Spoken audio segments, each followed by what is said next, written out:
And welcome back. Lori Carpenter joining us from Stadler and Company. And Lori, today we're talking about how a bankruptcy filing could affect your taxes. So first of all, let's talk about that federal tax refund. You might not actually get it if you have filed for bankruptcy, it sounds like.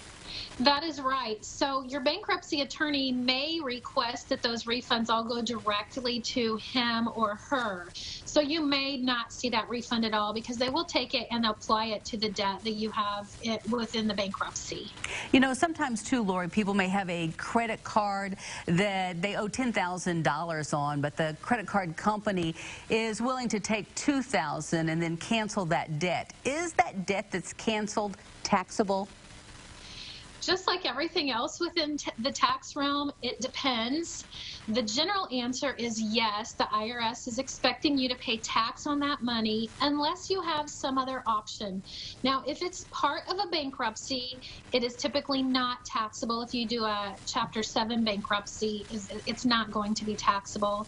Also, if you are insolvent, and that means that you owe more money than you own, then there's a possibility that it will not be taxable. But there's a form 982, that you would have to file in order to make sure that the IRS knows that it's not taxable.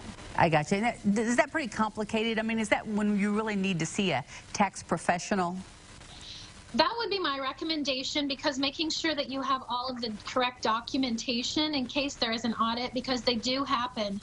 Since it's something that the IRS would expect to be taxable, they really want you to dot your I's and cross your T's on those type of things. Okay, and people should know that there is a little bit of a difference if you're just getting that tax, I don't know if you would call it, or getting that debt commuted a little bit versus just filing bankruptcy in general.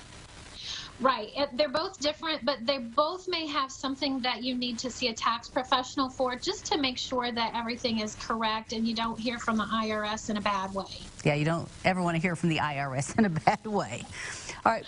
So what happens if you file for bankruptcy and you have back taxes, or maybe you have filed because of your back taxes? So back taxes can be gotten rid of through a bankruptcy if you file that Chapter 7. But the one thing you do need to know is that penalties and interest typically are not going to go away. Sometimes the interest will be included and they can abate the interest, but when you come out of that bankruptcy, you should be ready to expect to pay some penalties. And depending on how much it is, those penalties can add up. They will continue to accrue throughout your whole bankruptcy. And when they say, okay, everything's done, you're going to think, oh, that's great, I'm done. And then come the IRS bills of all of those penalties. So just be prepared for that and plan for that so that you're ready for it and it doesn't take you by too much surprise. And again, that's a fairly complicated process when you file for bankruptcy. A lot of people use an attorney. If they come to a tax professional, is it usually the individual and an attorney that kind of get help from you guys? So oftentimes it's the individual. I know I have reached out to attorneys and said, I have a client we need to file bankruptcy for, and then they use me as their subject matter expert, and I do a lot of the legwork at a little bit cheaper price than the attorney does. But definitely, if you've got something like this, you've got debt cancellation or anything that's complicated or outside of just a regular filing with a W-2, my recommendation is really find a tax professional, an enrolled agent, or a CPA who specializes in tax filings, because you don't want to mess these things up and create a bigger tax bill for yourself and create a bigger problem than what you're already in. All righty. You know, we are less than a month away from those taxes being due, of course, now due July 15th because of the pandemic. Any advice?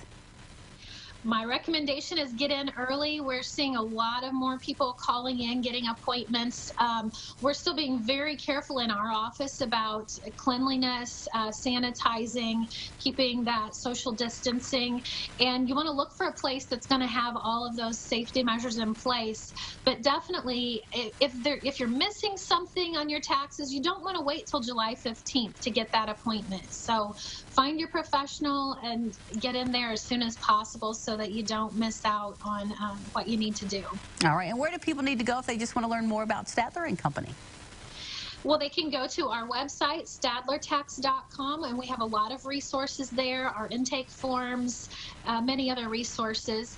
Or you can go to our Facebook page, Stadler Tax and Accounting. And again, we have lots of videos there and a lot of information relating to the new tax laws and how they might affect you. All right. Always good to see you, Lori. My pleasure. Look forward to seeing you soon.